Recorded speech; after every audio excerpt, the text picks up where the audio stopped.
Ma'am, can you give us an exact topic for demo? Like for example po ba sa English paggamit ng at ng, ganyan po ba? Thank you in advance.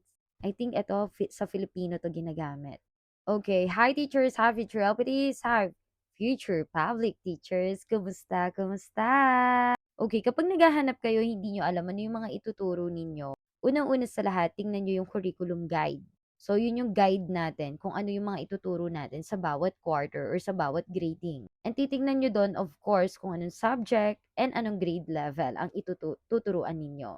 May mga ibang school kasi na ang DO nila sila yung nagpo-provide ng budget of work, which is the BAW.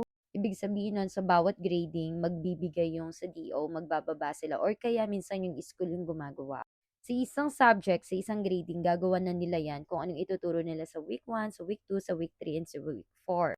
Hanggang sa matapos ang isang quarter. So, pinaghahati na nila, binabudget na nila kung ilang linggo sa isang topic, ganon. Or ilang topic sa isang linggo. Okay, magbibigay ako ng example. Like sa English, sa isang linggo kailangan maituro yung adverb of time, manner, and place. Pero ako, dahil isang araw lang naman yung demo, pipili ka lang ng isa na dapat specific. Kasi yung tatlong yon hindi naman agad-agad matututunan ng bata. And malawak. Alam nyo ba anong kadalasan nagiging problema sa paggawa ng lesson plan at sa demo? Pag malawak ang topic.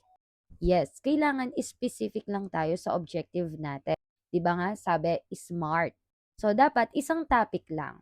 Pero tatlo yung objective natin, which is cognitive, affective, and psychomotor. Makukuha natin yung tatlong domain na yan. So yun nga, sabi ko nga sa inyo, sa isang linggo kailangan maituro ko yung how to construct using adverb of place, manner, and time.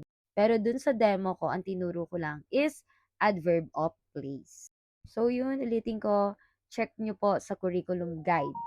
Doon nyo malalaman kung ano yung mga topic na ituturo ninyo sa bawat grade level at sa bawat quarter. Maraming salamat po!